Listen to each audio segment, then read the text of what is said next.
Kommineni Srinivasarao arrest తర్వాత and ఆ episode చుట్టూ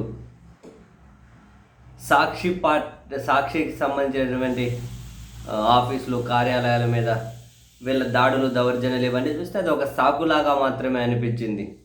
అదొక సాకులాగానే వీళ్ళు ఎక్కడి నుంచో గూడు కట్టుకున్న విద్వేషానికి ఏదో ఒక దారి దొరకపోతుందా అన్నట్టున్నారు. ఒక్కసారిగా ఎల్లగక్కేశారు ఎక్కడికక్కడ బాబోయ్. అన్నా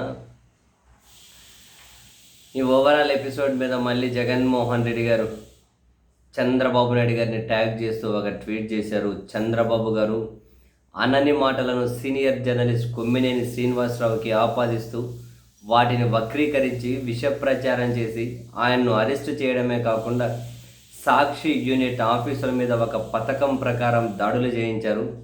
ఈ అరాచకానికి మహిళల గౌరవం అనే ముసుగుతొడిగి ఎక్కడికక్కడ విధ్వంసం చేస్తూ ఆటవికంగా వ్యవహరిస్తూ ఉన్నారు. కోడలు మగపిల్లాడిని కంటే అత్త వద్దంటుందా అని మీరు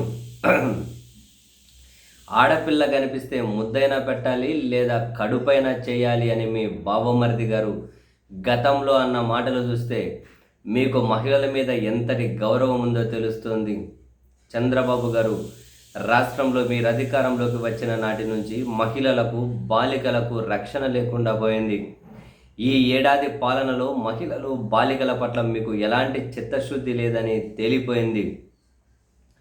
అనంతపురంలో ఇంటర్మీడియట్ చదువుకునే తమ కూతురు తన్మయి కనిపించకుండా పోయిందని తల్లిదండ్రులు ఫిర్యాదు చేస్తే 6 రోజుల తర్వాత ఆ అమ్మాయి అత్యంత దారుణంగా హత్యకు గురై శవమై కనిపించింది. కనిపెట్టడానికి మీకు మీ యంత్రాంగానికి చేత కాలేదు. శ్రీ సత్యసాయి జిల్లా రామగిరి మండలం ఏడుకుర్రాకులపల్లెలో 9వ తరగతి విద్యార్థినిపై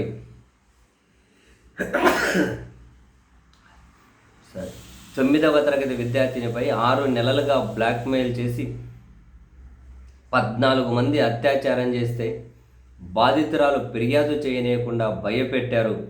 నేరం చేసిన వారిపై చట్ట ప్రకారం చర్యలు తీసుకోవడం మీకు చేత కాలేదు. కొందరు చేస్తున్న అఘాయిత్యాలకు స్కూలుకు వెళ్తున్న బాలికలు గర్భం దాలుస్తున్న పరిస్థితులు చూస్తున్నాం. మీ పాలన మొదటి ఏడాదిలోనే 188 మంది మహిళలు బాలికలు అత్యాచారాలకు గురైతే 15 మందిని రేప్ చేసి చంపేశారు. వందల కొద్ది మహిళలపై దాడులు దౌర్జన్యాలు వేధింపులకు పాల్పడ్డారు. మీ ట్రాక్ రికార్డ్ ఇంత ఘోరంగా ఉంది. చంద్రబాబు గారు మీరు వచ్చాక విద్య వైద్యం వ్యవసాయం లా అండ్ ఆర్డర్ పూర్తిగా నాశనం అయిపోయాయి, నిర్వీర్యమైపోయాయి. విచ్చలవిడిగా అవినీతి జరుగుతోంది. అధికారం కోసం సూపర్ 6 సూపర్ 7 పేరుతో ప్రజలకు హామీలిచ్చి తీరా సీట్లోకి వచ్చాక వారికి నిలువెల్లా వెన్నుపోటు పొడిచి ఏడాది పాలన తర్వాత ప్రజల ముందు దోషిగా నిలబడ్డారు.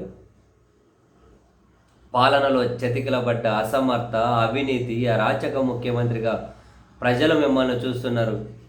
వీటి నుంచి ప్రజల దృష్టిని మళ్లించడానికి మీ ఫేక్ న్యూస్ ఫ్యాక్టరీలతో తప్పుడు ప్రచారం చేయించి కిరాతకంగా వ్యవహరిస్తున్నారు. డైవర్షన్ పాలిటిక్స్ ఎంతో కాలం చల్లవు చంద్రబాబు గారు అని ట్వీట్ చేశారు జగన్మోహన్ రెడ్డి గారు.